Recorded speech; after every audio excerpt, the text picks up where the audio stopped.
he suddenly realized that the worst student in his class might actually be a long-distance running prodigy. He had been following the man by car for 10 whole minutes. The speedometer showed 12 miles per hour, yet the man never slowed down. That left him a little stunned, curious to see how far the kid could go. He kept driving behind him until the man finally noticed, "Why are you following me? You know how fast you were going? What are you, a cop? Can I give you a lip?" "No." Jim quit following me. As he watched the man walk away, Jim fell into deep thought. The kid he just saw might really be something special. Back home, Jim started digging through old records. He compared times from previous state competitions, and the results shocked him. At that pace, the man could easily rank among the top 10 runners in the entire state, and that's without proper running shoes. With the right gear, he might even be a champion. Jim felt like he had just discovered buried treasure. As a PE teacher and coach, finding a champion could change everything for him. His reputation, his pay, even his entire life. He could finally leave this small, forgotten town. This was Macfarlane, one of the poorest places in California. The only reason Jim ended up here was because he had no other choice. He used to be a promising coach, but after accidentally injuring a player during a game,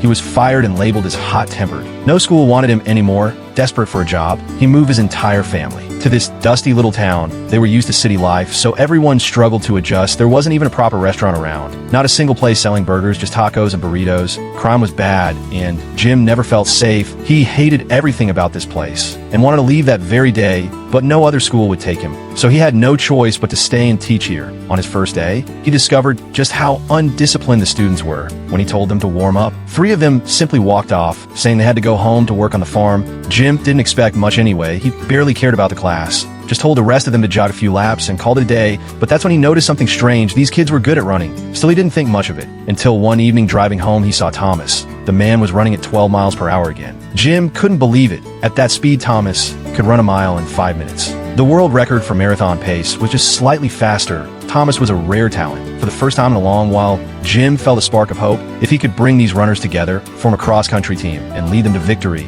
he might become a respected coach again, maybe even find a better job elsewhere. He went straight to the principal with his idea, but the principal wasn't interested. There was no funding. That didn't stop Jim. California public school system pre-approved 6 new sports a few years ago to get funding for new lockers, including, guess what? Cross country.